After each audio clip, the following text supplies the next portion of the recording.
हुँ।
सावधान।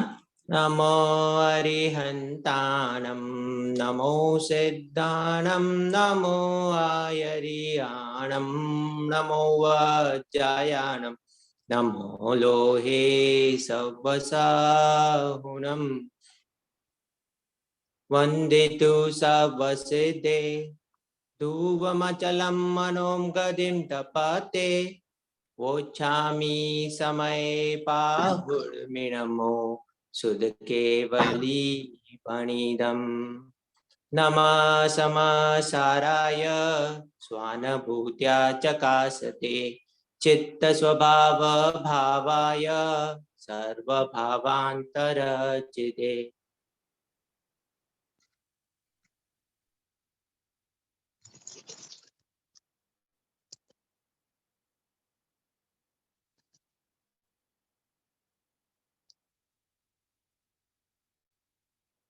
सर जी हम कलश खत्म करके 14th गाथा के नजदीक में थे, आई थिंक, राइट? हाँ बराबर।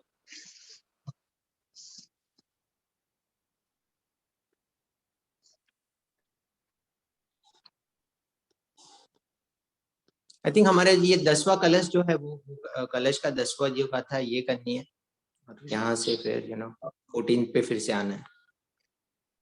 आत्म स्वभावम प्रभाव भिन्नम लेना था।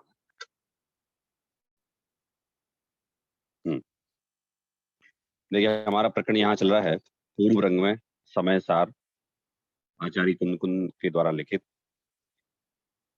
जिसमें एक अखंड आत्मा की प्राप्ति कैसे की जाए इसकी चर्चा यहाँ चल रही है।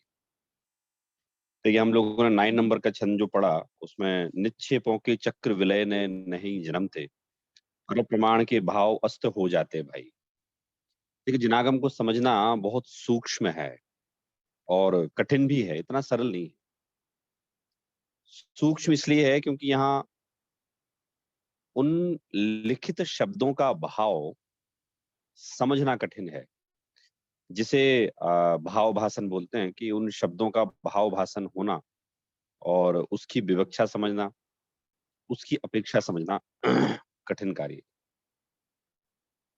तो इसी तरह से आत्मानुभूति जो है वो कैसे होती है आत्मानुभूति, कि भाई आप नए पक्ष को छोड़ दो, आप नए पक्ष को छोड़ दो, या फिर यूं कहें जब इसके नए पक्ष छूट जाता है तब इसको आत्मानुभूति होती है। पिछले छंदों में ये कहा, पिछले कलश में और गाथाओं में ये कहा कि भाई आपको निश्चय और व्यवहार नए के समझे बिना आपको तत्व की प्राप्ति नहीं होगी। और यहाँ ये कह रहे हैं कि अगर आपने नए निक्षेप आदि का प्रयोग किया तो आपको आत्मानुभूति नहीं होगी। तो यहाँ अपेक्षा है, विवक्षा है, और इसके लिए 4 मैंने आप लोगों को बता रखी है कि आगम का सेवन, युक्ति का अवलंबन, परंपरा गुरु का उपदेश और आत्मानुभव, ये हमारे लिए मुख्य तत्व माने जाते हैं। आचार्य संबंधपद ने आप्तमीमांसा ग्रंथ लिखा है, कभी हमें अवसर प्राप्त होगा तो हम अवश्य उसका अध्ययन करेंगे। वैसे न्याय का ग्रंथ माना जाता है वो आप्तमीमांसा। उसमें उस ग्रंथ के जो प्रसिद्ध होने का कारण है, वो प्रसिद्ध होने का कारण ये है कि उसमें ना भगवान की परीक्षा की गई है, भगवान को परीक्षण करके स्वीकार किया गया है। और उसमें बहुत सारे इस तरह के तर्क प्रस्तुत किए गए हैं कि मैं आपको भगवान क्यों मानूं। अगर आपको समविशरण होने से मैं भगवान मानता हूं तो ये तो कोई इंद्रजालिया बना सकता है, मतलब कोई मैजिशियन भी मैजिक कर सकता है, उसमें कौन सी बड़ी बात है। तो ऐसे उसमें क्वेश्चंस किए गए और फिर आखिरी में भगवान का परीक्षण किया गया कि हे भगवान, आप वीतरागी हैं, इसलिए मैं आपको नमन करता हूँ, आपको मानता हूँ, दूसरे वीतरागी नहीं है, हितोपदेशी हैं। इस तरह से उसमें भगवान की परीक्षा की गई। हमारा जिनागम भी परीक्षा प्रधानी दर्शन है। परीक्षा प्रधानी दर्शन का मतलब ये है कि भाई जिस तरह से सोने का सोना खरा है या नहीं है उसे हम कसौटी पर कसते हैं, ऐसे ही हम इसकी कसौटी पर, तर्क की कसौटी पर हम कसें और फिर हम आगे निर्णय लें कि भाई ये सही है यार। उसी बात को यहाँ कहा कि भाई आप एक बार नयों को समझो, प्रमाण को समझो, फिर नयों के अभाव को समझो। पहले नयों को समझना है, फिर नयों का अभाव कैसे करना है वो भी समझना है आप। तो ये पूरे समय सार में हमारा इस तरह से ये प्रकरण चलेगा, और अभी जो चल रहा है वो भी कुछ इसी तरह से चल रहा है।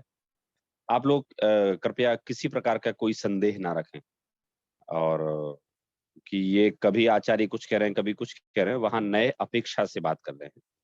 और हम फिर पग-पग पर, कदम-कदम पर जहाँ-जहाँ जैसा प्रकरण हमें आएगा सामने हमारे, हम उसको समझने का प्रयास भी करेंगे। तो 9 नंबर के छंद में आया था कि सभी प्रकार के भेद भेदों से पार, अभेद, अखंड, नित्य, एक चिन्मात्र भगवान आत्मा को विषय बनाने वाला जो परम शुद्ध निश्चय है, और उसके अनुभव होने पर किसी प्रकार से कोई नयों की लक्ष्मी अर्थात नए उदीयमान नहीं होते, प्रमाण भी अस्त हो जाता है, और निक्षेपों का समूह कहाँ चला जाता है वो पता नहीं चलता। अगर एक शब्द में इस बात को यदि हम कहें तो द्वैत भाव भासित नहीं होता। हमारी समय सार की कक्षा हो या मोक्ष मार्ग प्रकाशक की हो, आप लोग, मैं जो शब्दावली बोलता हूँ आप उस पर ध्यान देंगे, तो हमें समझने में सरलता हो जाएगी। जैसे मैंने यहाँ कहा कि 9 नंबर के कलश में कहा गया है कि द्वैत भाव भासित नहीं होता।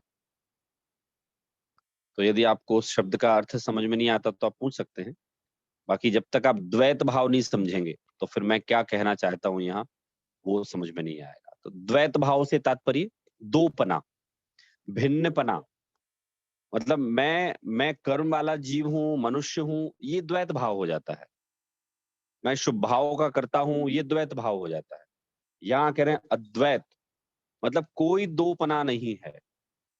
और जब इस जीव को द्वैत भाव भासित नहीं होता, तो प्रमाण आदि के विकल्प की क्या बात करें। मतलब ये उस समय जीव निर्विकल्प हो जाता है। निर्विकल्प का मतलब शून्य हो जाता है ये तात्पर्य नहीं है। निर्विकल्प का तात्पर्य है कि वो बाहर में जितने भेद के विकल्प कर रहा था, उनसे वो निवृत्त हो जाता है। तो इस तरह से जो गाथा नंबर इस 13वीं गाथा और उसकी टीका में जो कलश है, उसमें ये बात बड़ी स्पष्टता से हमारे सामने आई है कि यद्यपि प्रमाण नए निक्षेपों के विषयभूत नव तत्व पदार्थों की जो चर्चा है, उनको भी जानना योग्य है, उनको जानना उपयोगी भी है, परंतु शुद्ध नए के विषयभूत जो शुद्धात्मा का आश्रय लेता है, तो स्वतः इस चर्चा का विराम हो जाता है, स्वतः इस इन विकल्पों का विराम हो जाता है, तब इसको आत्मा की अनुभूति होती है। फिर एक बहुत फेमस कलश हमारे सामने आ रहा है। वैसे तो all कलश, all gathas are very important and really needs to be clarified or understand. But in 10th number kalash, it's easy to understand and having a very good message in it. तो मैं एक बार यहाँ से पढ़ूंगा, फिर आप लोग पढ़ेंगे, फिर हम 14 नंबर की गाथा पर जाएंगे। मैं यहाँ से एक बार पूरा पढ़ रहा हूँ, देन फिर मैं आप लोगों को पढ़ाऊंगा, आप लोग ध्यान से सुनिए इसको। आत्मा स्वभावं परभाव भिन्नम मा पूर्ण माध्यंत विमोक्तमेकम विलीन संकल्प विकल्प जालम प्रकाशयन शुद्ध नयोभिदेति। हाँ, अब आप लोग एक साथ पढ़िए, कहीं त्रुटि होती है तो फिर मैं आप लोगों को बताऊं। आत्मा स्वभावं परभावभिन्नम् विमोक्तमेकं विकल्पजालं प्रकाशयन् शुद्धनयोभिदेति।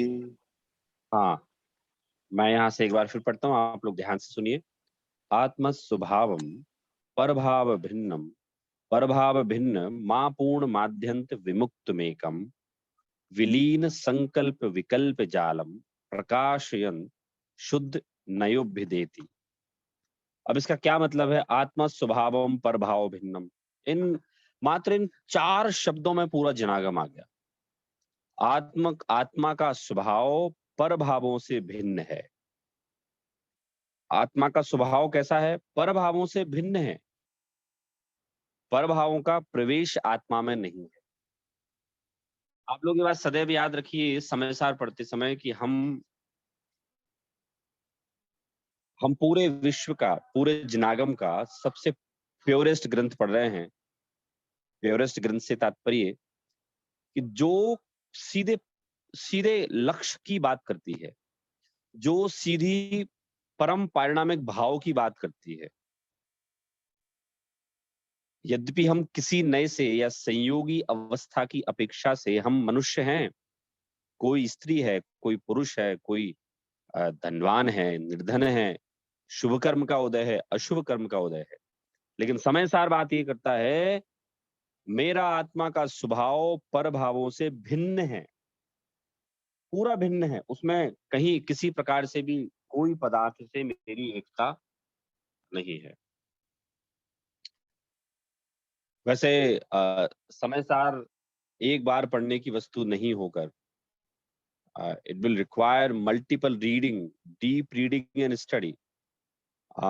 Moreover, you can study once, twice, but you will have to realize what is the real message in this समय सार ग्रंथ। आचार्य हमसे क्या कहना चाहते हैं, किन नयों में हमसे बात करना चाहते हैं, वो क्या मैसेज पहुंचाना चाहते हैं। So those people who are really just inclined to get Samyak Darshan, or those people who are really they are willing to get the way of permanent pleasure, they will read and they will try to understand the bhavarth of समय सार। आप एक बात समझ सकते हैं इस बात से कि आपसे मैं बोलूं कि आप एक पेज की कोई ड्राफ्टिंग कीजिए, कोई भी सब्जेक्ट मैं आपको दे दूं कि दिस इज योर सब्जेक्ट और you will have to draft 1 और 2 पेज। आप सोचिए आपको कितनी आपको अध्ययन लगेगा, कितनी शब्दावली आपको वैसी करनी पड़ेगी, सिस्टमैटिक करनी पड़ेगी, भाषा को आपको 4-4 5 बार आपको उसको चेक करना पड़ेगा और ये देखना पड़ेगा कि मेरे किसी सेंटेंस से कोई दूसरा अर्थ तो नहीं निकाल लेगा। अब आप सोचिए आचार्यों ने हमें ग्रंथ लिख के दिए हैं, गाथा लिख के दी है, कलश लिख के दिए हैं और उनमें से कोई गलत अर्थ ना निकाले, उस बात का भी उनने ध्यान रखा है। ऐसे कह रहे हैं यहाँ एक शब्द में आत्मा का स्वभाव जो है परभाव से भिन्न है। कैसे है? और अनादि अनंत विमुक्त है। वो आत्मा का स्वभाव अनादि काल से है और कब तक रहेगा? अनंत काल से भी रहेगा। आत्मा स्वभावम परभाव भिन्नम मां पूर्ण माध्यंत, पूर्ण है ना, विमुक्त मेकम, मुक्ति के स्वभाव वाला है, अनादि अनंत से विमुक्त है। फिर नीचे कह रहे हैं विलीन संकल्प विकल्प जालम। और आत्मा का स्वभाव कैसा है? संकल्प विकल्प। अभी क्या होते हैं संकल्प विकल्प हम लोग समझेंगे। संकल्प विकल्प से रहित है, विलीन संकल्प विकल्प जालम। संकल्प विकल्प से रहित है ये आत्मा का स्वभाव। और इस तरह से जो प्रकाशयन शुद्ध नयोभ्य देती, अर्थात आत्मा के स्वभाव को कौन प्रकाशन करके बताता है? शुद्ध नय उसका प्रकाशन करके बताता है। सुनने में हमें ये कलश बड़ा साधारण सा लग सकता है, लेकिन आप एक बार ध्यान देंगे तो हम लोग अभी तक जो मान रहे थे ना कि मैं गोरा हूँ, काला हूँ, सुखी हूँ, दुखी हूँ, धनवान हूँ, निर्धन हूँ, ये पूरी की पूरी इसे बोलते हैं पर्याय बुद्धि। पर्याय बुद्धि को हटाने के लिए ये कलश पर्याप्त है। फिर से मैं इसका मीनिंग बता रहा हूँ, फिर मैं आप लोगों से पूछूंगा। यहाँ कह रहे हैं आत्मा स्वभावम पर भाव भिन्न महापूर्ण माध्यंत विमुक्त मेकम विलीन संकल्प विकल्प जालम प्रकाश शुद्ध नयोभ्य देती। मतलब आत्मा का स्वभाव पर भावों से भिन्न है, आदि अनंत विमुक्त है, मतलब कभी ना इसका प्रारंभ हुआ ना कभी इसका अंत होगा, संकल्प विकल्प के जालों से भी मुक्त है। और कैसा है? प्रकाशयन, जो एक ऊपर है, मां पूर्ण, पूर्ण है और कैसा है कि भाई ये शुद्ध नय इस आत्मा के स्वभाव को प्रकाशित करता है।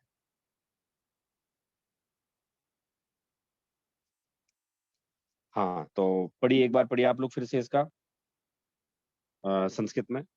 आत्मा स्वभावम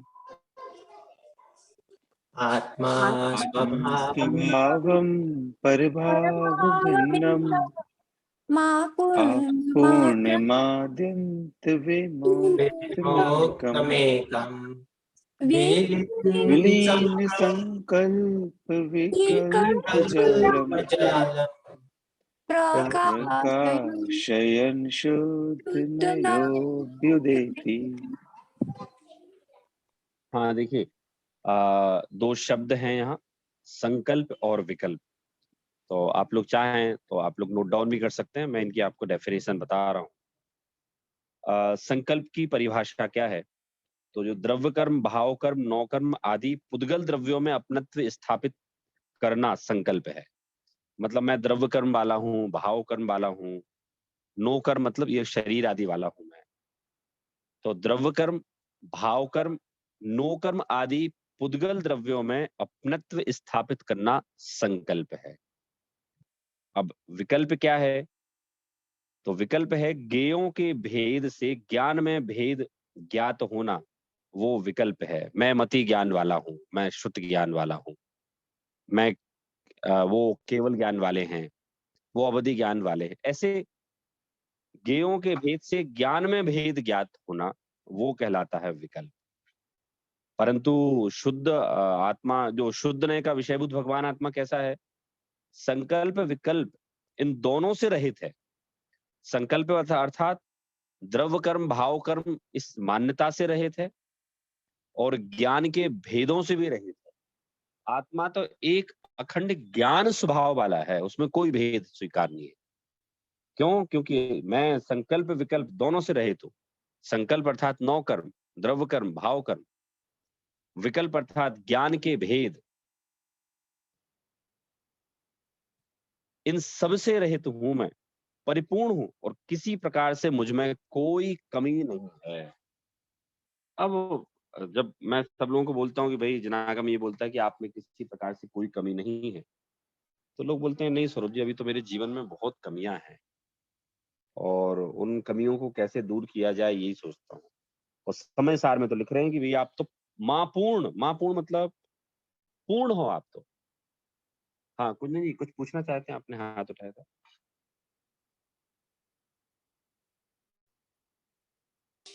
सौरभ जी, यहाँ पे सिर्फ एक ही क्वेश्चन आया था। अगेन आप समझा रहे हैं, मैं मैं जानता हूँ, लेकिन विकल्प में हमने कहा कि ज्ञेयों के भेद में ज्ञान भेद होना, तो वो भेद होना तो हम एक भेद विज्ञान की बात ही करते हैं, राइट? आत्मा को जानने के लिए तो विकल्प करना भी इसमें नहीं करने जैसा कहा गया है, ऐसा लग रहा है। नहीं करने जैसा नहीं, आप समझिए यहाँ क्या कह रहे हैं। वो ये बोल रहे हैं शुद्ध नय क्या बोलता है, शुद्ध नय को कोई भी चीज स्वीकार नहीं है। क्या चीज स्वीकार नहीं है उसको? ना तो उसे द्रव्य कर्म स्वीकार है, ना भाव कर्म स्वीकार है, ना उसे आप आत्मा में भेद मानो ज्ञान में, उसे वो भी स्वीकार नहीं है।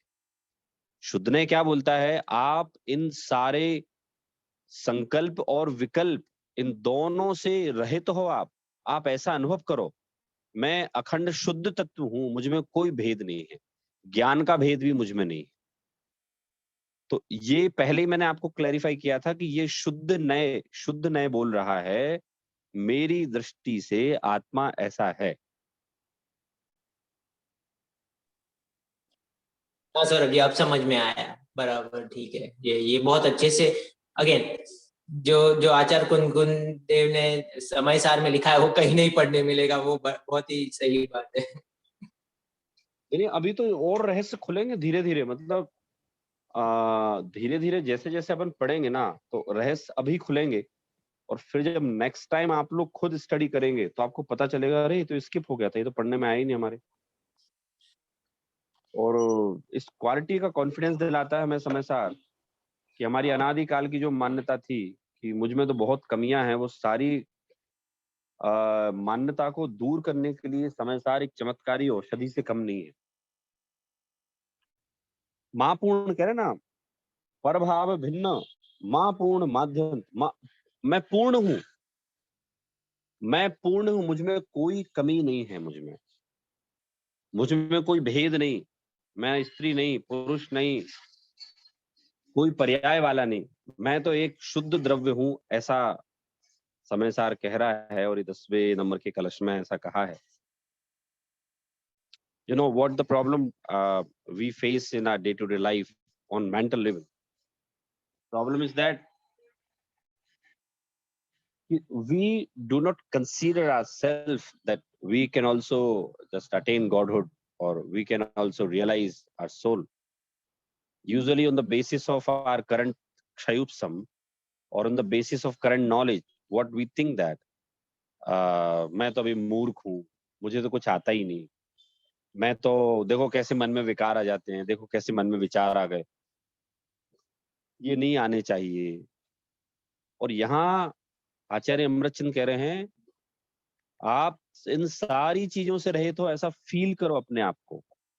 लेकिन साथ में उन्होंने ये भी कहा शुद्ध नयोभिदेति, शुद्ध नय से। आप वर्तमान पर्याय में ऐसे हैं, ये अशुद्ध नय से, लेकिन मूल में जाके जब देखेंगे ना तब पता चलेगा कि आप इन सारी चीजों से रहित हैं। हाँ अर्पित जी आपने हाथ उठाया, बताइए कोई क्वेश्चन है आपको? हाँ जय जैन सौरभ जी। ये कुंजन जी ने जो भी पूछा था ना वो थोड़ा मेरे को क्लियर नहीं हुआ जो आपने एक्सप्लेन किया था। हाँ देखिए इसमें जो लोग प्रारंभिक कक्षा से आ रहे हैं साथ में तो उनको पता होगा कि हम लोग ना नयों की चर्चा कर रहे हैं। समय सार को जब तक आप नयों को नहीं समझेंगे तब तक आपको समझ में समय सार नहीं आए। समय सार में स्टार्टिंग में कहा कि भाई ये तीर्थंकरों के शरीर का स्तवन ही स्तवन है, वो मिथ्या हो जाएगा अगर आप नहीं मानोगे तो वो व्यवहार नय और निश्चय नय को का स्वरूप समझकर अगर हम समझेंगे ना तो हमें समझ में आए। ऐसे ही यहाँ ये कह रहे हैं कि मैं जब अपनी आत्मा को शुद्ध नय से देखता हूं ना, मैं जब अपनी आत्मा को शुद्ध नय से देखता हूं तो क्या होता है, मैं जब अपनी आत्मा को शुद्ध नय से देखता हूं तो क्या होता है कि उसमें कोई किसी प्रकार का विकार नहीं, विकल्प नहीं, मैं उन सारे विकल्पों से रहित हूं, मुझे कोई विकल्प नहीं है। यद्यपि ऊपर ऊपर वो विकल्प दिखते हैं, विकार दिखते हैं, लेकिन वो मेरा स्वरूप नहीं, स्वभाव नहीं। ऐसा शुद्ध नय से आप अपने आप को अनुभव करो, लेकिन किससे? शुद्ध नय से। ओके या तो बाय डिफॉल्ट तो अपन एकदम क्लीन क्लियर है, बस वो आवरण हुए हैं उस वजह से अपने अंदर जो विकार और वो सब पैदा हुए हैं जो हाँ बिल्कुल बिल्कुल बिल्कुल सही समझे आप। ओके बाय डिफॉल्ट हम लोग एकदम क्लीन है, क्लियर है। ये तो जो आवरण हुआ है ना, तो यहाँ कह रहे हैं आप मत मानो आवरण आपका है। वो वस्त्र गंदा हो जाने पर भी हमें ध्यान है कि वस्त्र गंदा नहीं हुआ है, वो अभी मैं थोड़ा सा पानी में डालूंगा तो सही हो जाएगा। ऐसे ही कह रहे हैं आप एक बार भूलो, विकार भूलो, आप विकल्प भूलो, मुझ में कोई कमी नहीं है, मैं मापूर्ण, मैं पूर्ण हूं, मुझ में कोई अपूर्णता नहीं है। आप सोचिए कितना राइट कितना मतलब ये बहुत इंस्पायर कर रहा है अपने को कि वी आर इन, मतलब बहुत पॉजिटिव है अपन और पॉजिटिविटी दे रहा है अपने को कि कितनी भी गड़बड़ हुई है, कैसे भी अपन है प्रेजेंट स्टेट में, लेकिन अपने को वो पूरा याद दिला रहा है कि अपनी क्या शक्ति है। हाँ बराबर है।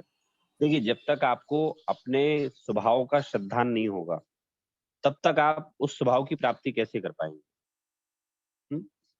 देखो हमें हमारे लौकिक में बात करें या फिर हम अपने व्यापार की बात करें या नौकरी की बात करें, किसी भी चीज की बात करें, सबसे पहले हमें उसका स्वरूप देखकर श्रद्धान तो करना पड़ता है ना।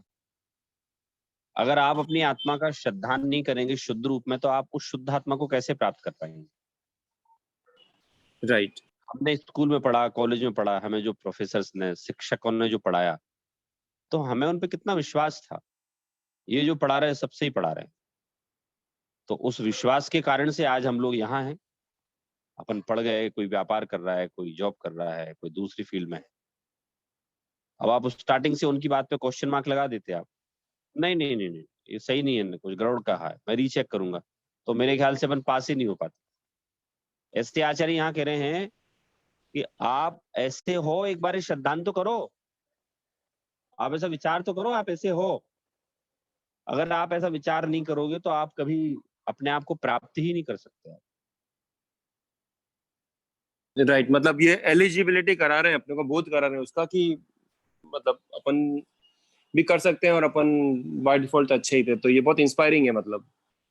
हाँ, वो ये कह रहे हैं, शुद्ध नय से आप में कोई विकार नहीं, आत्म स्वभावम पर भाव भिन्नम, मां पूर्ण माध्यंत मनंत मेकम। मतलब मैं, मेरी आत्मा का स्वभाव अपूर्णता को लिए हुए नहीं है, पूर्ण है, मुझ में कोई कमी नहीं। और मैं तो सारे विकल्पों से पार, भले ही वर्तमान में विकारी पर्याय दिखती हो, लेकिन ये पर्याय भी मेरी नहीं है। हम लोग जैसे ट्रैवलिंग करने जाते हैं ना, तो ट्रैवलिंग के टाइम अगर थोड़ा आपको कष्ट भी हो रहा हो तो आप क्या सोचते हैं? आप लोग जब जैसे भारत आते हैं आप लोग, तो आप लोगों को भारत आने में थोड़ा कष्ट होता होगा, डेफिनेटली। वो इसलिए होता है क्योंकि आप लोगों के वहाँ की व्यवस्था और यहाँ की व्यवस्था एकदम अलग है। यहाँ जैसे जो मैं लोगों के एक्सपीरियंस सुनता हूँ, हमें सौरभ जी भारत में ट्रैफिक में बहुत प्रॉब्लम आती है, थोड़ा पॉल्यूशन रहता है, हमारा स्वास्थ्य खराब हो जाता है। अभी मेरे मिलने वाले आए, तो ऑस्ट्रेलिया से आए, तो उनका भी स्वास्थ्य खराब हो गया, पेट खराब हो गया, बुखार आ गया, बच्चों को हॉस्पिटलाइज कराना पड़ा। अब है यहाँ 42 डिग्री टेम्परेचर है, तो वो एक आप यूं समझिए कि एक हमें समझना पड़ेगा कहाँ कौन सा नए प्रयोग करना है। तो इसको समझने में, जैसे भारत में आप आएंगे तो अपना मूड लेके आते हैं आप कि भाई वहां की व्यवस्था अलग है और यहाँ की व्यवस्था अलग है। ऐसे ही शुद्ध नय की व्यवस्था अलग है, अशुद्ध नय की व्यवस्था अलग है। अब जब आप ट्रैवलिंग पे यहाँ आते हैं तो परेशानी होती होगी आप लोगों को, लेकिन आपको पता है कि भाई हमें तो अपने, हमारा तो घर वो ही देश है, भारत देश हमारा घर नहीं है, वो ही देश हमारा घर है, तो आप उन कष्टों को थोड़ा सहन कर लेते हो। नहीं नहीं, हमें कौन से यहाँ हम रहने आए, हम तो 15 दिन 21 दिन की छुट्टी लेके आए हैं। ठीक है, होने दो थोड़े कष्ट, लेकिन अंदर में कैसा श्रद्धान रहता है आपको, भाई अपना तो वहां घर है, जहां हम रहते हैं वो घर कहलाता है। भले ही कोई गांव में रहे, कोई दूसरे दूसरे देश में रहे, अपना तो वो घर है, आपको श्रद्धान रहता है। ऐसे ही यहाँ कह रहे हैं, अगर कोई कहे आप में कमी है, तो आप मन में सोच लो, अरे ये कौन सा मुझे यहाँ हमेशा रहना है, मेरा स्वभाव तो अलग है, मेरा निज घर तो अलग है। भले ही वर्तमान में कुछ भी हो, लेकिन मेरा निज घर अलग है। तो ये ऐसा ही होता है मेरे ख्याल से सौरभ जी। जब भारत आते हैं तो अपन को वहां लौट के जाना है, तो दिमाग में रहता है भाई यहाँ थोड़े बहुत कष्ट हैं, 15 दिन 20 दिन के हैं, और फिर तो अपना श्रद्धान रहता है, तो अपन वो घर है तो हमें कोई तकलीफ नहीं होती उस चीज से। सर जी ऐसे ही दोनों बाजू से है, दोनों बाजू से प्रिपेयर्ड होते हैं, नो डाउट। और यू नो लेकिन हम बाहर की अवस्था को ही देखते हैं, जैसे आप बोल रहे हैं, वो बहुत इम्पोर्टेंट है और समझ में भी आती है। हाँ हाँ, आपको पता है, जैसे मैं चलिए एक आपको प्रकरण बताता हूँ। अभी महावीर जयंती थी, महावीर जयंती मनाया आप लोगों ने? महावीर जयंती कैसी मनाई आप लोगों ने? और जी क्या यहाँ पे किया? तो हमने वीकेंड नहीं होता है तो बहुत ही प्रॉब्लम है। So, वीकेंड नहीं था, और दूसरा ये था कि श्वेतांबर वालों का होली चल रहा था, तो उसके हिसाब से पूरा डिले ही कर दिया प्रोग्राम। और फिर अच्छा हम लोग, ऐसा ऐसा। हाँ,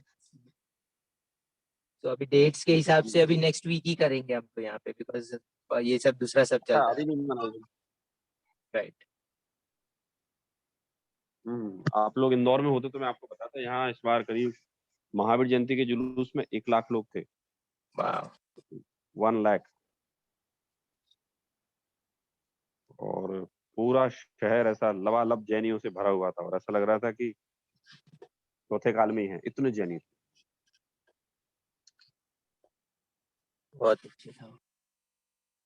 मैंने महावीर जयंती पे यहाँ मेरा प्रवचन था स्पेशल, मैंने वहाँ एक बात बताई, आप लोगों को भी बताता हूँ वाली बात है।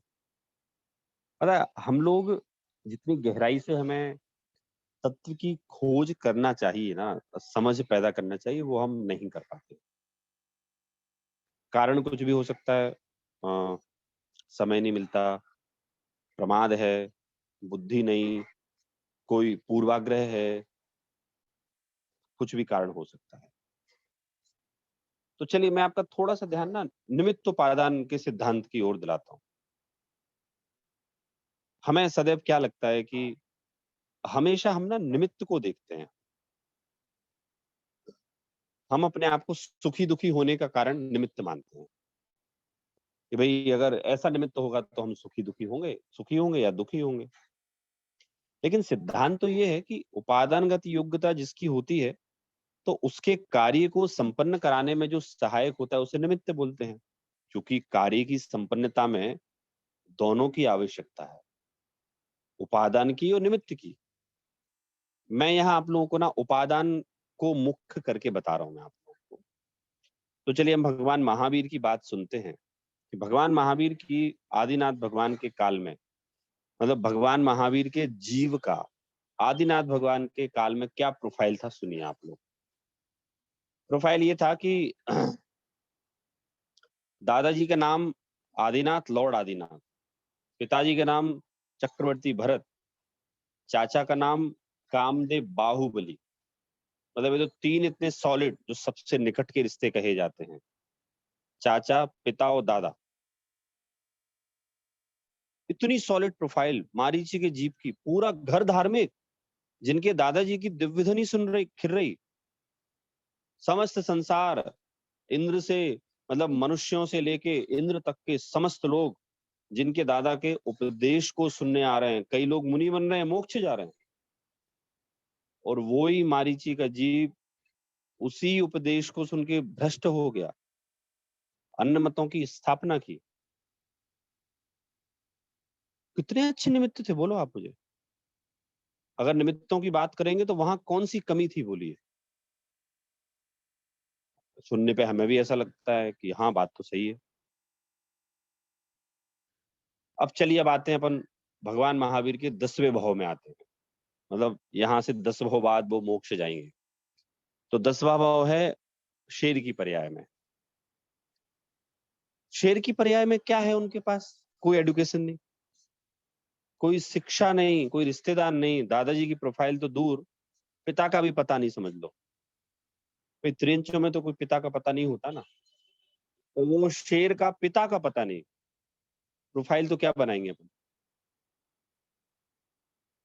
अब भाई भूख लगी, शेर वो हिरण को मार के खा रहे थे। आसमान से दो मुनिराज उतरे, वो बोले हे हे से क्या कर रहे हो ये तुम तो पूर्ण हो, अनादि अनंत हो, तुम में कोई कमी नहीं, तुम संकल्प विकल्प से के जाल से रहित हो तुम।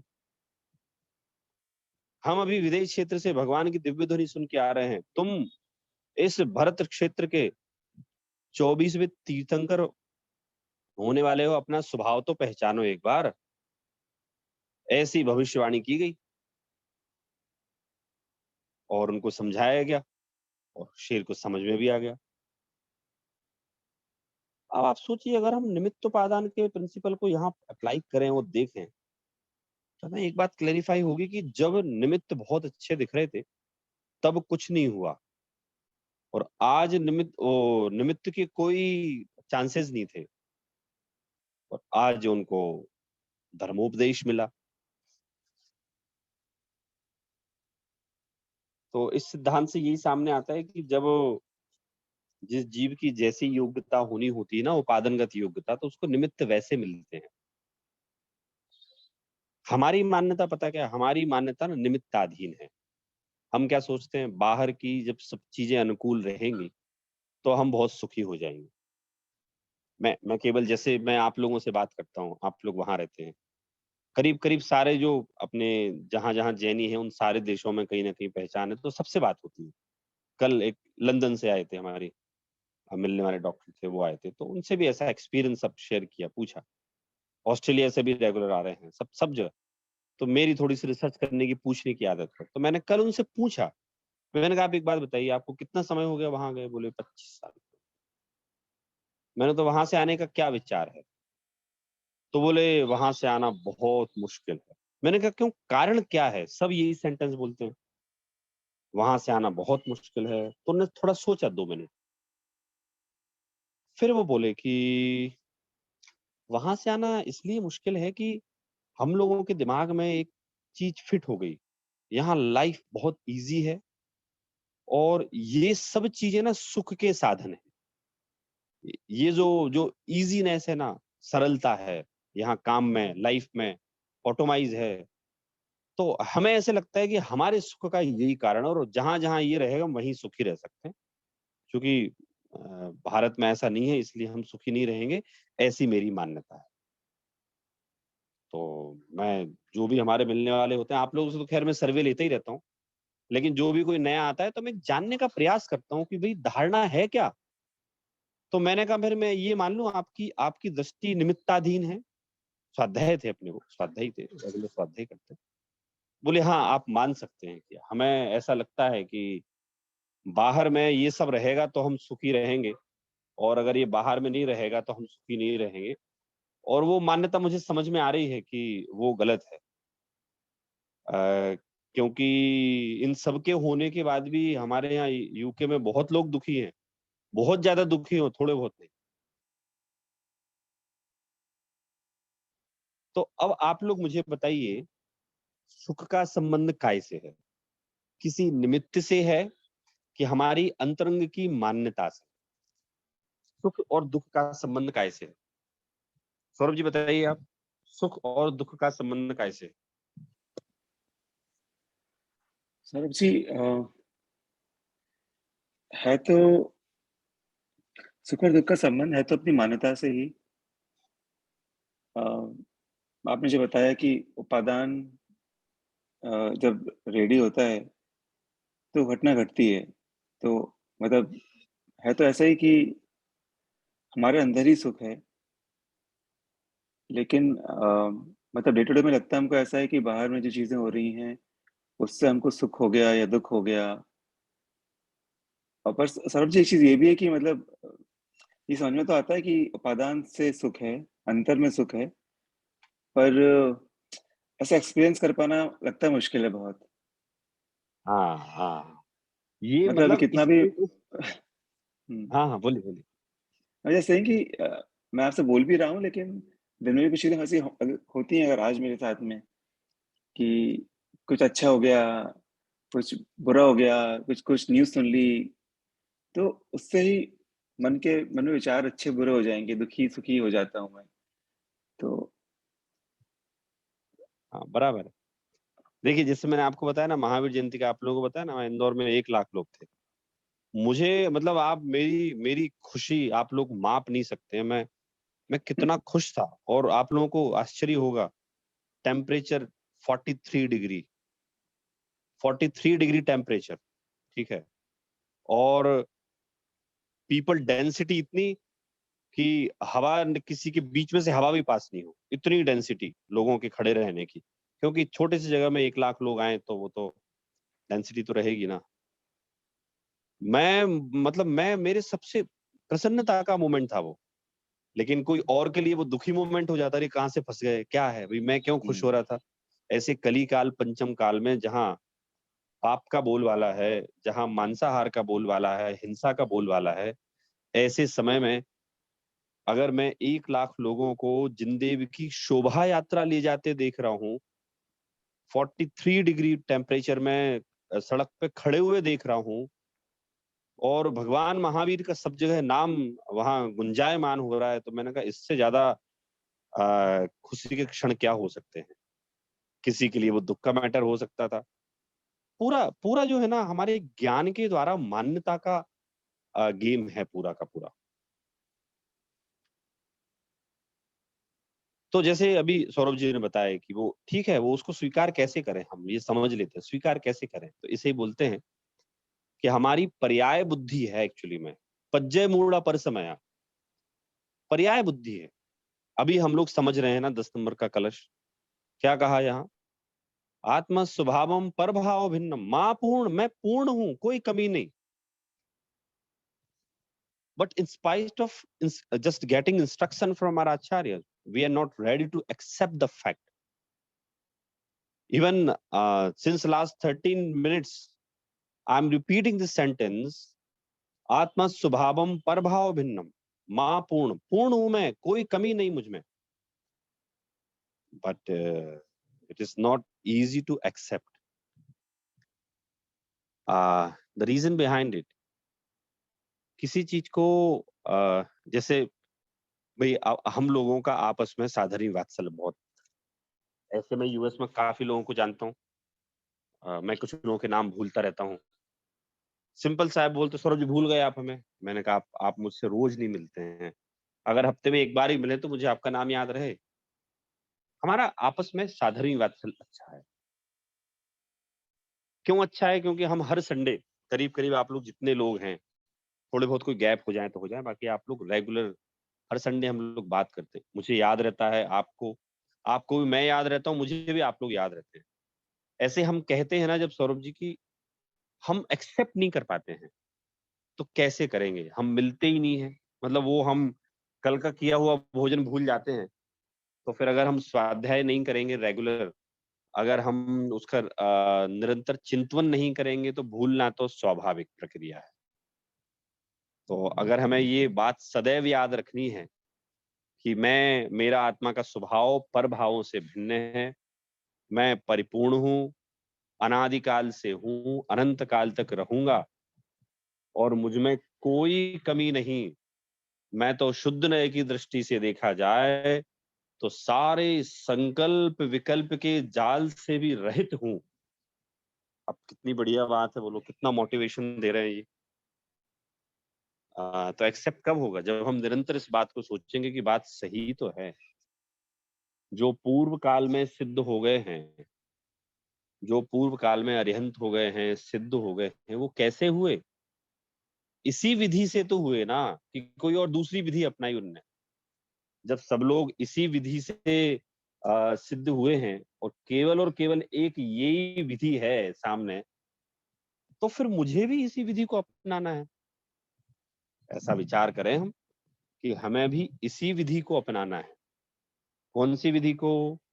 मुझ में कोई कमी नहीं, किसी प्रकार से मैं अपूर्ण नहीं, मैं पूरी तरह से पूर्ण हूँ. तो आप लोग बताइए किस किस को कॉन्फिडेंस आ रहा है ये 10 नंबर के कलश से? सौरभ जी आदर्श जी मतलब आप बताइए. हाँ बताइए, अर्पित जी बताइए. मतलब ये फिलोसॉफिकल तो बहुत सही लगता है, नो डाउट 100%. लेकिन कभी प्रैक्टिकल लाइफ में 50% जब अगर कुछ गड़बड़ होने लगती है या बहुत अच्छा होने लगता है तो फिर अपना माइंड चेंज होते रहता है. जैसे अभी गर्मी के मौसम में लाइट चली जाए, पंखा नहीं रहे, तो अपने को दिक्कत आ जाती है 1 घंटा.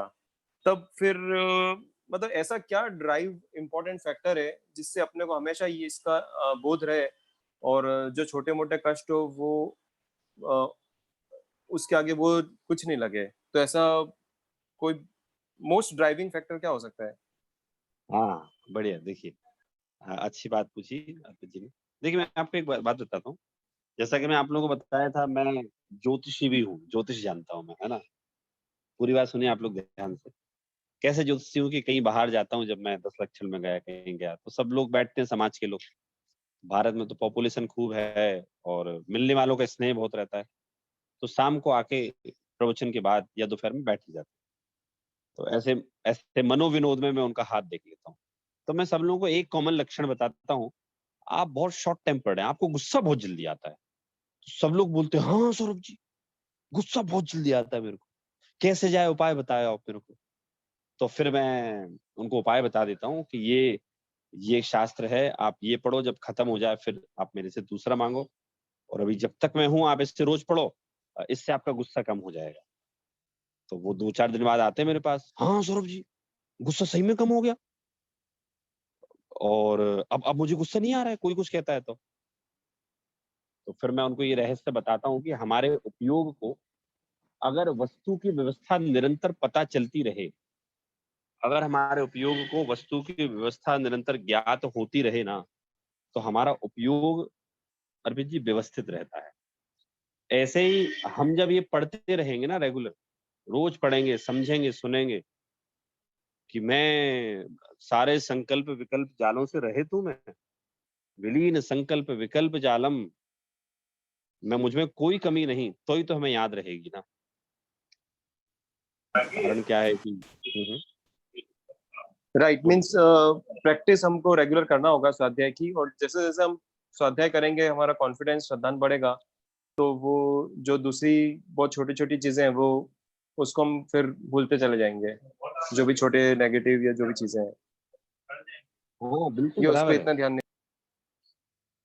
बराबर है। देखिए अपन अपन ऐसे देखें ना तो क्या बोलते, जैसे अपन मैथमेटिकल कैलकुलेशंस हैं, तो एक आप लोगों ने फेमस स्टोरी देखी होगी, यूट्यूब पे देखी होगी, देख लेना आपको, कि भाई एक राजा किसी ब्राह्मण से बोलता है, मांगो भाई तुम्हें क्या चाहिए, तुम्हें जो चाहिए हम देंगे। तो ब्राह्मण बोलते, महाराज कुछ नहीं, मुझे तो बस चावल दे दो, एक चावल दे दो। बोले एक चावल? बोले मूर्ख हो क्या? नहीं महाराज, आप तो एक चावल दे दो, जो आपके शतरंज रखी है ना सामने 64 उसमें वो होते हैं, तो आप तो हर एक पे बस डबल रखते जाना आप तो, और ऐसे चावल दे दो, मतलब पहले वाले पे एक, फिर दूसरे वाले पे दो, तीसरे वाले पे चार, ऐसे आप रखते जाना। स्वीकार कर लेता है महाराज, हाँ हाँ कंफर्म, मेरा वचन है, देंगे आपको। ठीक है भाई, देना चालू करते हैं वो। आपको पता है, समझ ही नहीं पाए महाराज कि उसने क्या मांग लिया, उसने उनका पूरा राज्य मांग लिया। कैलकुलेशन नहीं लगा पाए। जब दो दो चार पांच 10 खाने तक जाते हैं, 11 खाने तक, तो उनको लगता है कि ये मांगने वाला मूर्ख है, अकल नहीं है, हमसे स्वर्ण मांगता, राज्य गांव मांगता। 11वें खाने तक तो केवल एक कटोरी चावल भी नहीं उठ पाए। लेकिन फिर कैलकुलेशन किया गया, 58 खाने तक पहुंचते पहुंचते तो पूरे विश्व का ही चावल खत्म हो जाएगा। मतलब 58वें खाने तक पहुंचते पहुंचते, मतलब अपनी शंख होते हैं, अपनी हिंदी में संख्यात तक कहलाते हैं, शंख, वहां तक कैलकुलेशन पहुंच गया, खत्म।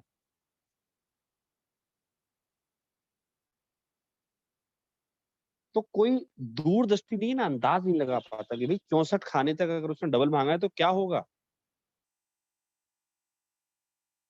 ऐसे ही आचार्य यहाँ कह रहे हैं कि भाई आप जरा ध्यान से देखो, आप में कोई कमी नहीं, आप इन सारे संकल्प विकल्प से रहित हो, आप परिपूर्ण हो, एक बार देखो ना आप। लेकिन कौन देखे, इतनी दूर दृष्टि किसके पास है।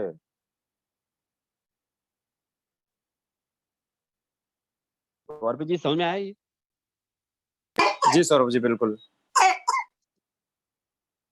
हाँ, तो हम लोग बराबर इस छंद को समझ रहे हैं कि नहीं समझ रहे हैं? आदर्श जी बताइए, क्या बताया इस श्लोक में? इस श्लोक में यही बताया कि आत्मा का स्वभाव दूसरे चीजों से अलग है, और अपने को जो भी सुख दुख है वो अपनी मन स्थिति से होता है, ना कि बाहर की परिस्थिति से होता है। तो बस उसी के लिए अपने को अपना स्वभाव ध्यान रख के, लाइक जैसे आपने बताया कि ये जो भी है अपन यहाँ पे क्षणिक है, तो उसमें अपने को पकड़ के नहीं रखना है कि नहीं मेरे साथ ऐसा क्यों हो रहा है, वैसा क्यों हो रहा है। तो बस अच्छा सोच के आगे प्रयास करते रहना है। ठीक है। हाँ और बताइए, कुंजन जी आप बताइए। हाँ सौरभ जी कुछ क्वेश्चन पूछ रहे हैं आप?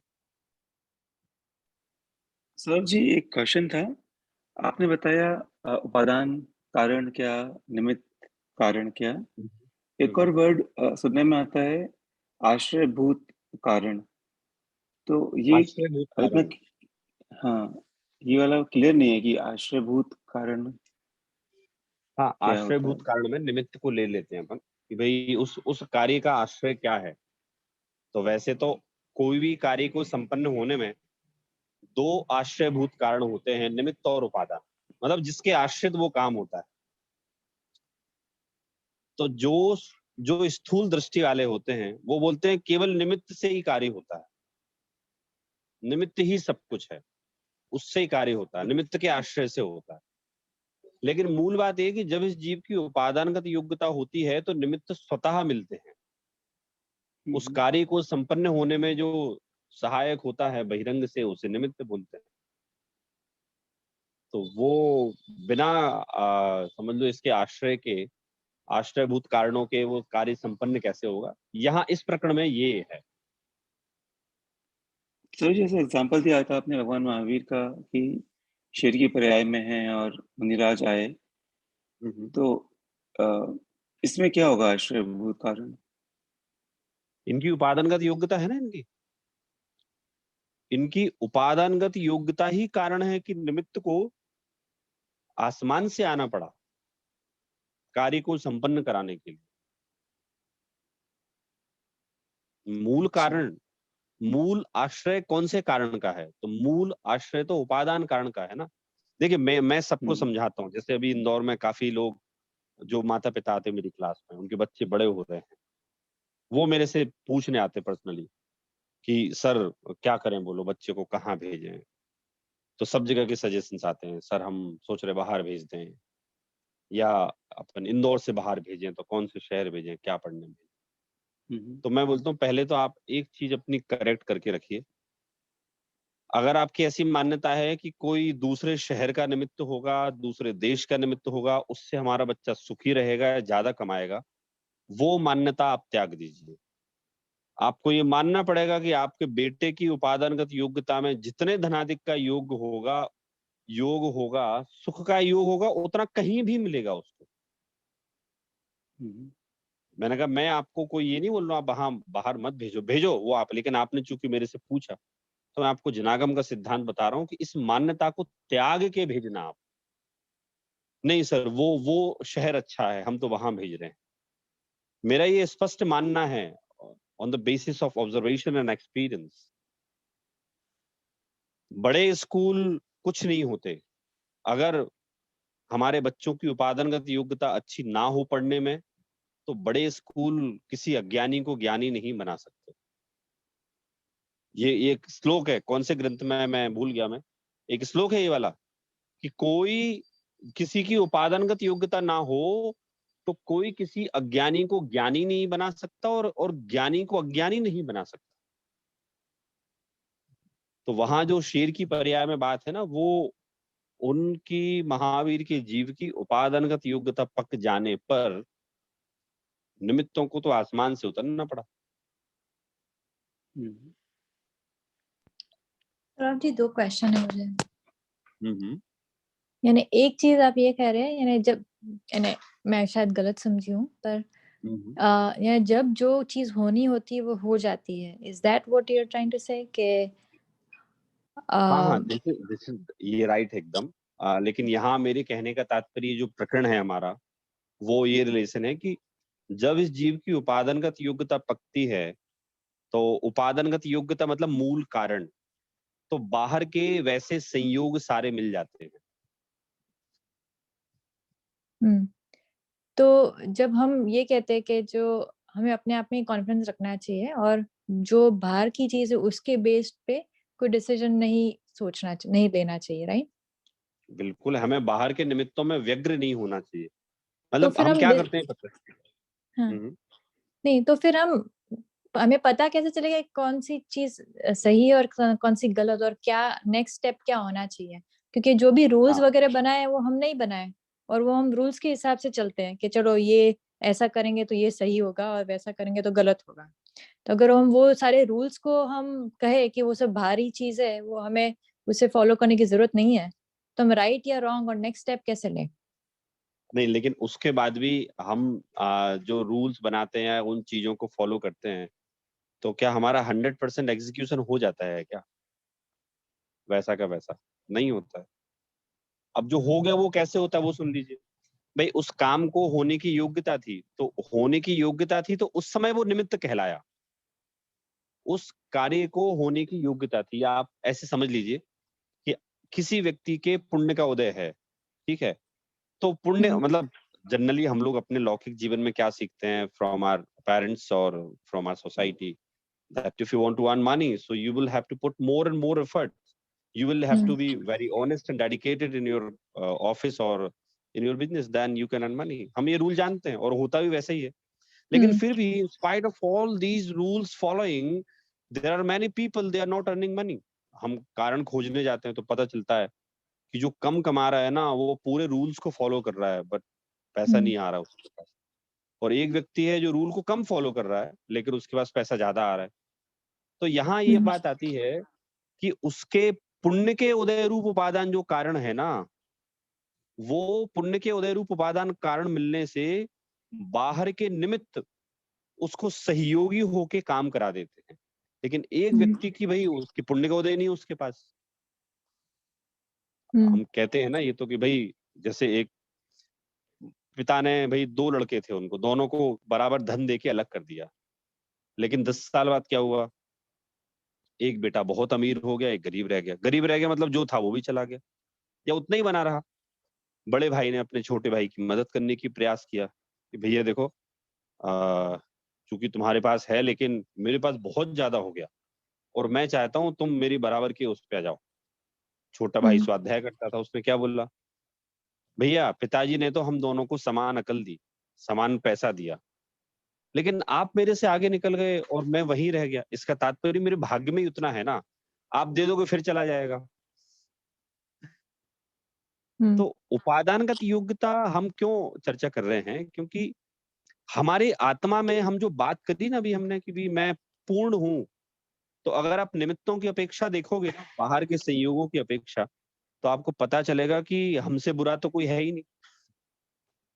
लेकिन यहाँ तो आपकी मूल शुद्ध नय की दृष्टि से आप जैसे हैं, आपका प्योरेस्ट फॉर्म बता रहे हैं यहाँ।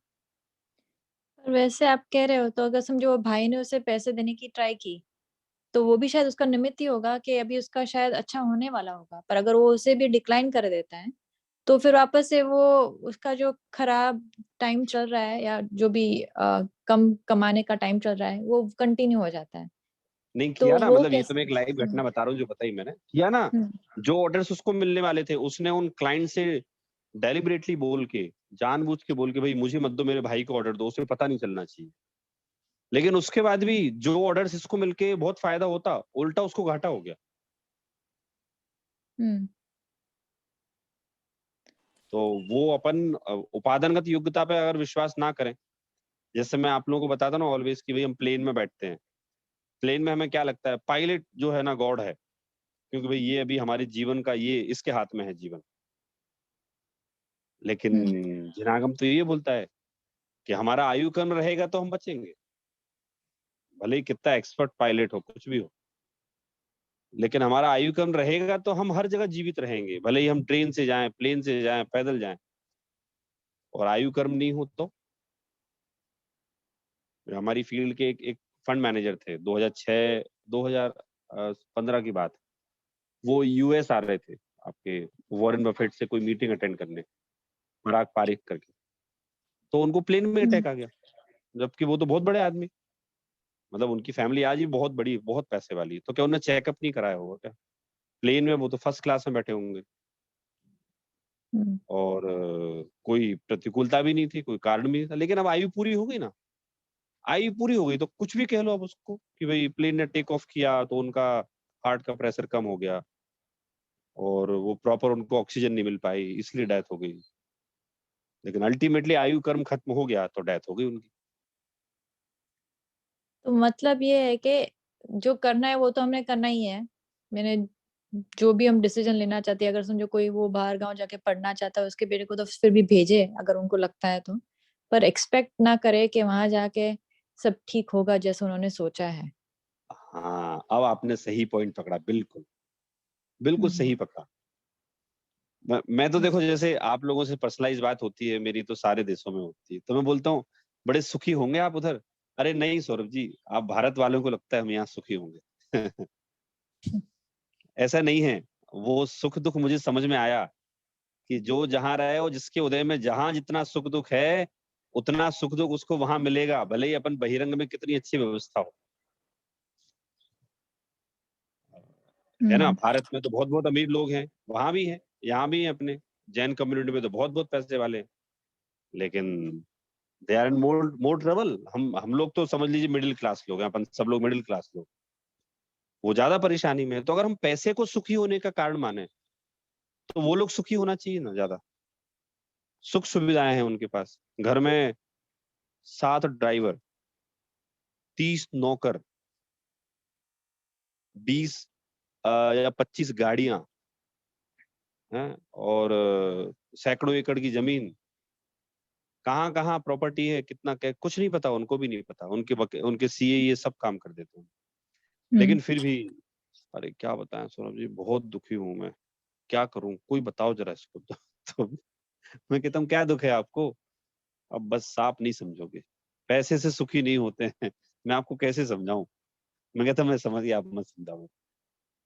तो हो गया ना भाई, लोग निमित्त से सुख मानते हैं। हमारा तो प्रकरण यही था कि हम अपनी उपादानगत शक्ति को पहचाने। तो सौरभ जी, ये अपन 100% हर जगह अप्लाई कर सकते हैं क्या, निमित्त उपादान वाला रूल और सुखी दुखी वाला? मतलब जैसे अपन ने कुछ एग्जांपल्स आपने दिए, लेकिन 100% हर जगह एप्लीकेबल होगा? 100% होगा। अगर हमारे, पता है हमारे आकुल व्याकुल होने का कारण क्या है, पता है? हमारी यही मान्यता हमारी। इसलिए तो हम क्या करते हैं, मैं लोग कहते हैं ना, जब तक तुम गलत काम नहीं करोगे पैसे वाले नहीं बनोगे। हम कहते नहीं नहीं भैया, वो गलत काम करो, सही करो, लेकिन हम समुद्र के पास जाएंगे और हमारे हाथ में जितना बड़ा लोटा होगा ना, उतना ही पानी भर के तो ला पाएंगे। हम गलत करें सही करें, हमें तो धन उतना ही आएगा। तो हमारे आकुल व्याकुल होने का कारण क्या होता है पता है आपको? कारण ये होता है कि हम ऐसा सोचते हैं, ये सब कुछ अच्छा रहा तो मैं सुखी रहूंगा। मैं आप लोगों को एक श्लोक सुनाया था संस्कृत का, फिर से सुनाता हूं मैं। तुष्टो ही राजा यदि सेवकेभ्यः भाग्यात् परम नैष ददाति किंचित। अगर किसी सेवक पर राजा कितना ही प्रसन्न हो जाए, तो भी उस सेवक के भाग्य से ज्यादा वो राजा उसको नहीं दे सकता। एक ढाक का वो पलाश का पत्ता होता है, वो एक कहावत है ना, ढाक के 3 पात। तो ढाक का पेड़ होता है, आप जानते हो, बारिश में ही उगता है वो। और 3-4 महीने लगातार बारिश होने के बाद भी उसमें केवल 3 पत्ते उगते हैं बस। ढाक के 3 पात, ये कहावत बचपन से अपन ने सुनी है। तो इससे जी। पता चला ना, पानी का कितने ही निमित्त मिलने के बाद भी उसमें केवल 3 पत्ता पैदा होने की योग्यता है। तो 3 पत्ते उगते हैं। तो ये सब आकुल व्याकुलता दूर करने की बात बता रहा हूँ मैं तो आपको,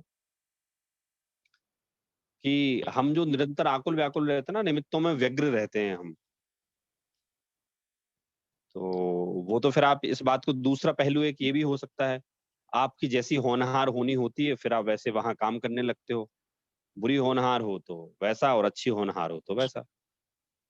जिसे हम कहते हैं कि we are following the rule. Saurabh ji clear आप लोगों वापस, को? सॉरी। हाँ हेलो। हाँ। जी जी। जो पॉइंट जो मैं कहा कि जो हमने जो करना है वो हम करते रहे और एक्सपेक्टेशन ना रखे क्या होने वाला है, तो उसमें ये पॉइंट कहाँ आता है कि हम पूर्ण है, यानी उसको कैसे हमको रिलेट करें कि, क्योंकि अगर हम पूर्ण है तो हम अम, कुछ भी करे ना करे कुछ फर्क नहीं पड़ेगा शायद, सही करे गलत करे सब जो होना है वही होने वाला है।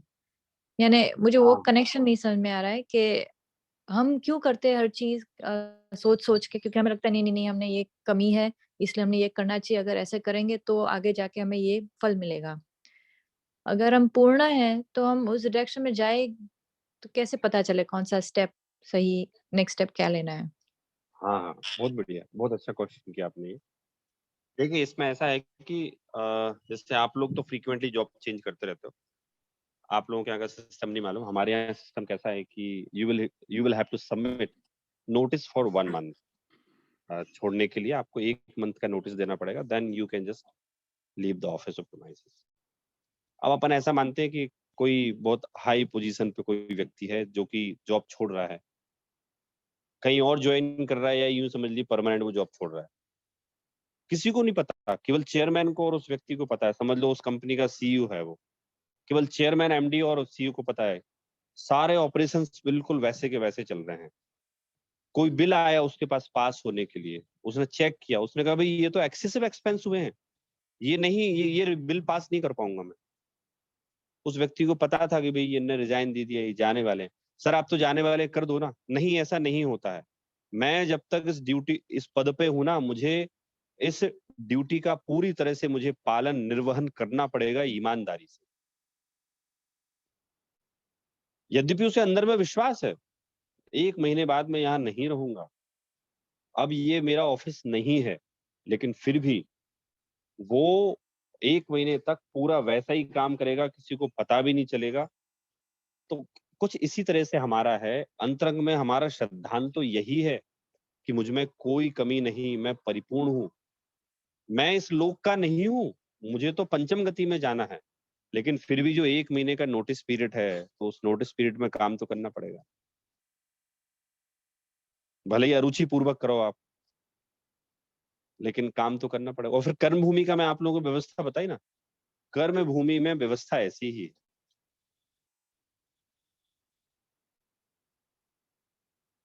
अमी जी क्लियर है? थोड़ा थोड़ा नहीं, पर डोंट वरी। अच्छा। ये मतलब आपने क्वेश्चंस किए, बढ़िया क्वेश्चंस किए, और हम इसको अगली बार भी कंटिन्यू रख सकते हैं। चूंकि ये पता है, ये समझना आसान नहीं है, मतलब इन अ डे और to you can not understand. इसे काफी सारी कंफ्यूजन पैदा होती है। रीजन क्या है कि जब हम बाहर की दुनिया देखते हैं और हमारे एक्सेस देखते हैं, तो हमें ऐसा लगता है कि देखिए, मैंने जो प्लान किया ना, उसके अकॉर्डिंग मेरी लाइफ चल रही है। मैंने जितना सोचा था उतना मेरे पास पैसा आ रहा है। मैंने जितने रिलेशंस मेंटेन किए वो रिलेशंस भी मेंटेन, मतलब बाहर में दम तो है। अब दिख तो ऐसा रहा है कि इनमें दम है, और यहाँ आचार्य कुंद आपको बता रहे हैं कि आप तो परिपूर्ण हैं, आप में तो ये कुछ है ही नहीं। तो एकदम कॉन्ट्रडिक्टरी हो गया, मतलब लड़ाई होने लगी हमारे दिमाग में कि दिख ये रहा है और कह रहे हैं ये, तो हम कैसे माने आप सही बोल रहे हैं। लेकिन वो सही है। It will take time, more explanation, more confusion, more clarification. Then one day will come when your mind will be completely clarified in this matter and you will enjoy the principles. हाँ, क्योंकि ऐसा लगता है जैसे एक type का arrogance हो जाता है कि अच्छा अगर हम कंप्लीट है यानी हम जो कर रहे हैं वही सही है, और बाकी हमने सोचने की जरूरत नहीं है कि कुछ कमी है, हमने कुछ गलत किया है या नहीं। तो एक टाइप का एरोगेंस जैसा, हम कैसे डिसाइड करें कि एरोगेंस है या ये सही है, नहीं ऐसा नहीं, हो ये जाता जो है। बात हो रही है ना, ये पूरा श्रद्धान की बात हो रही है अमी जी, पता है, पूरा श्रद्धान की बात हो रही है। हमारी गड़बड़ पता कहाँ है?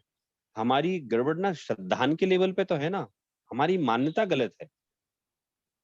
हम पहले तो पर्याय का स्वरूप जान लें, मतलब हम जिस पर्याय में है उस पर्याय में आहार निहार हमारा स्वभाव है।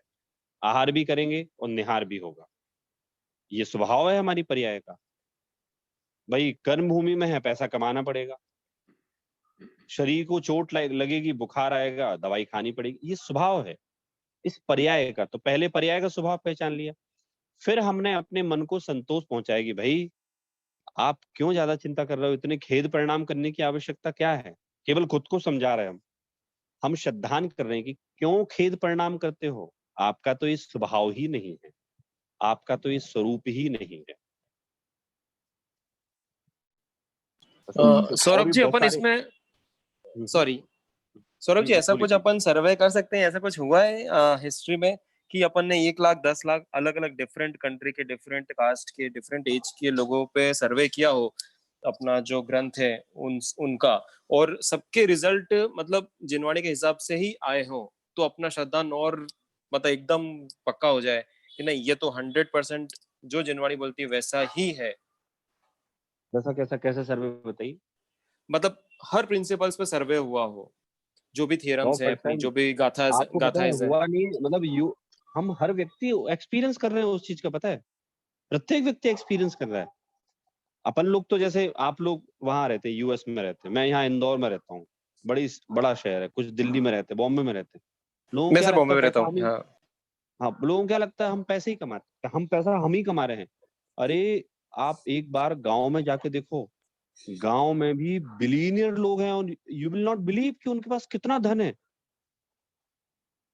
और पढ़े लिखे और एक है ही धन नहीं। के साथ और एक चीज ये भी है कि हम सिर्फ परमेष्टि, अरियन परमेष्टि, पंच परमेष्टियों को भी देखें तो सब कुछ छोड़ के भी सुखी है और वो आगे भी बढ़ रहा है। तो आई डोंट थिंक कोई सर्वे से ज्यादा हमारा श्रद्धान उसी चीज में हो कि हम इनको ही एग्जाम्पल लेके देखें, तो वो श्रद्धान ऐसे ही बन जाता है कि और कुछ, और हर चीजों में दुख है। अभी कल ही हम एक जगह पे गए थे, एक फ्रेंड के उधर अभी हम उनका 33-year-old son, okay, and he committed suicide.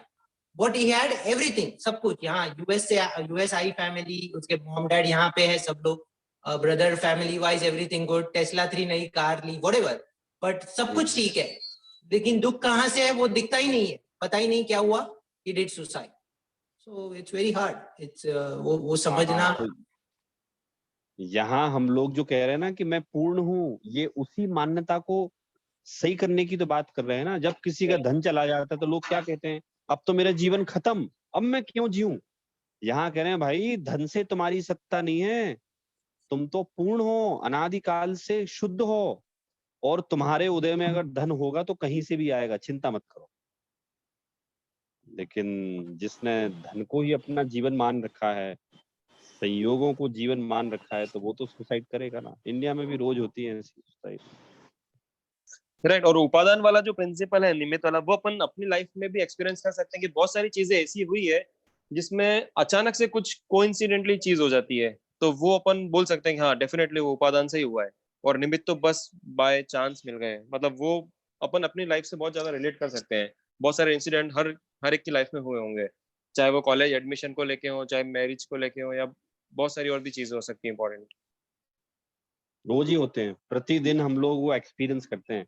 कोई नए हम लोग क्लाइंट्स करेंगे, अचानक मैं से मिल आपको, जाते हैं. राइट. हाँ, एक एक चीज मैं आप लोगों को टाइम टू टाइम बताते जाऊंगा. आप लोग जब उस दृष्टि से अपनी लाइफ को ऑब्जर्व करेंगे ना, तो आपको पता चलेगा कि हमारी पूरी लाइफ ही प्रूवन है. आपने बोला ना कि कुछ सर्वे किया क्या, तो हम अपनी लाइफ का सर्वे करेंगे तो हम राइट. पाएंगे कि अरे यार मैं तो खुद ही एग्जांपल हूँ, दूसरे का एग्जांपल क्या लूं मैं. राइट. उपादान निमित्त वाला तो बहुत रिलेट कर सकते हैं अपन पर्सनल लाइफ से. हाँ हाँ, बहुत. द्रव्य गुण पर्याय वाला, आपको पता है तत्वा सूत्र के 5वें अधिकार में 29, 30, 31, 32, 33, 34, 35 इन सूत्रों को कहा जाता है महासूत्र. महासूत्र क्यों है पता है? ये इसमें ना वस्तु का स्वभाव बताया गया. जैसे 29 नंबर का सूत्र है उत्पाद व्यय द्रव्य युक्तम सत. भाई सत्य क्या है, वस्तु क्या है जिसमें उत्पाद व्यय हो लेकिन ध्रुवपना बना रहे उसमें. तो ऐसे बहुत सारे चीजें हैं जो हमें बहुत यूजफुल होने वाली है हमारी लाइफ में, और प्रैक्टिकल हम लोग अपने लाइफ में करेंगे. तो आज अच्छे आप लोगों की क्यूरीज आई, अमी जी की भी क्यूरी आई, अर्पित जी ने ये बात करी, सब लोगों को और क्लैरिफाई हुआ इससे. और ये प्रिंसिपल थोड़ा सा कठिन तो है, देखिए मैं नहीं बोलूंगा इजी है, कठिन तो है. आप इनको किताबों में पढ़ के नहीं समझ सकते. ये तो जब तक कोई आपको एक्सप्लेन ना करे, समझाए ना, बार बार आप चिंतन ना करो, तब तक समझ में नहीं आ सकते. और इसको सौरभ जी अपन पूरी यूनिवर्स, मतलब जितने भी लोग ले रहे हैं, लोग रहते हैं पूरी पृथ्वी पे, तो उससे भी अपन कोरिलेट करके उनको देख के भी इस प्रिंसिपल को और प्रूव कर सकते हैं बाय सेल्फ ही, कि जैसा आपने बताया कि यूरोप में भी काफी लोग हैं, बहुत पैसा है, सब लग्जरी है, इंफ्रास्ट्रक्चर अच्छा है, लेकिन फिर भी लोग डिप्रेस्ड हैं. सारा डिप्रेशन वही है, पता है, सारा डिप्रेशन ही वही है. तो ये मतलब अपन अब बाहर की बहुत सारी चीजें देख के अपन यहाँ से भी रिलेट कर सकते हैं ये सब जो गाथाएं हैं उनको, कि हाँ ये एग्जाम्पल ले लेके. राइट. हाँ हाँ हाँ, बिल्कुल. हमारी लाइफ खुद एग्जाम्पल है, हम सबकी लाइफ एग्जाम्पल है. एक एक प्रिंसिपल हमारी लाइफ पे घटित हो रहा है. तो कोई नहीं, बढ़िया. आज 10 नंबर का हमारा कलश चला, काफी सारा हमारा डिस्कशन हुआ, और ये समय सार जो है ये हमें संसारी से मोक्ष पद प्राप्त कराने वाला ग्रंथ है. रही जिनागम के सिद्धांतों की बात, जिनागम के सिद्धांत तो बहुत मैजिकल हैं. मैं अपनी रेगुलर लाइफ में ऐसे ऐसे लोगों का जीवन परिवर्तित होते हुए, सोच परिवर्तित होते हुए देखता हूँ कि आप कल्पना नहीं कर सकते कि how this person was in past, now how he is in present. तो credit only goes to the principles of Jain आशा है आप लोग भी इसे पढ़ते रहेंगे, समझते रहेंगे. धीरे धीरे करके आप लोगों के जीवन में भी बहुत परिवर्तन आने वाला है. आप लोग ग्रुप में बता सकते हैं, मुझे पर्सनली कॉल करके बता सकते हैं कि क्या परिवर्तन आया, क्या सोच है. तो चलिए, आज की क्लास हमारी पूर्ण हुई. अगली बार हम लोग फिर मिलेंगे. कोई क्वेश्चन हो तो अभी तो पूछ लीजिए, फिर अपन क्लोज करते हैं क्लास।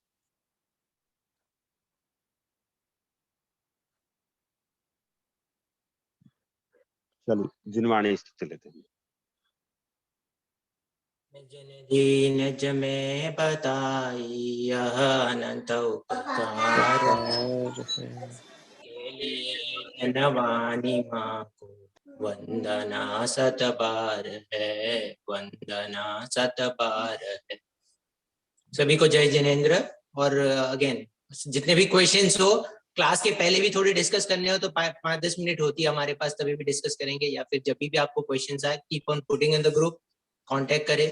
और second thing, keep regularly coming to the class, बहुत ही इजी हो जाएगा सब।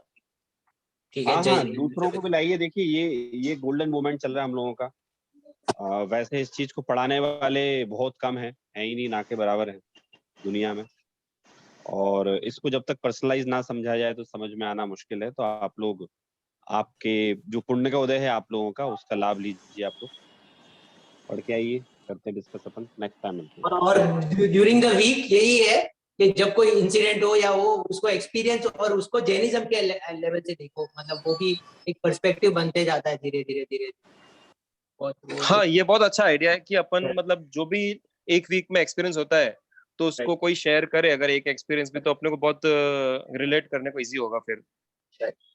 और अगेन खुद के लिए तो बहुत ही इम्पोर्टेंट है। अभी कल का इंसिडेंट होने के बाद हम लोग तो बहुत ही सोचे, मैं तो बहुत ही सोच रहा था। जस्ट अगेन उस पे एक रेट्रोस्पेक्शन तो चलता ही है, कैसे हुआ क्या हुआ, और धर्म ना होने का भी एक पता चलता है, धर्म के अभाव में क्या हो सकता है और क्या नहीं।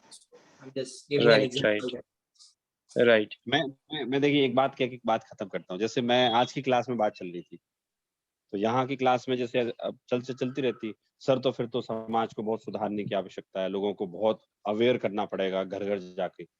तो मैं आप लोगों को ही बोलता हूँ, वहां भी बोला मैंने क्लास में, मैंने बोला देखिए ऐसा है, मैं एक तो समाज सुधारक नहीं हूँ, मैं अपने खुद के आत्म कल्याण का प्रयास करता हूँ। और उसमें जिस जीव की उपादानगत योग्यता भला होने की होती है, वो मेरे से पढ़ने आ जाता है, उसको मैं पढ़ा देता हूँ। अब मैंने याद रखी, मैंने क्या कहा, ध्यान दीजिए। जिस जीव की उपादानगत योग्यता होती है और वो पढ़ने आता है, मैं उसको पढ़ा देता हूँ। अब जिसकी योग्यता ही नहीं होगी, मुझे भाव ही नहीं आएंगे, हमारा ऐसा संयोग नहीं होगा, मिलेगा ही नहीं। ठीक है, तो इस तरह से आप लोग पढ़िए, आनंद लीजिए और अपनी लाइफ को ऑब्जर्व करिए, फिर एक्सपीरियंस शेयर कीजिए। मिलते हैं हम लोग नेक्स्ट में। जी, जय जय जिनेंद्र। जिनेंद्र सभी को। जय जिनेंद्र, थैंक यू।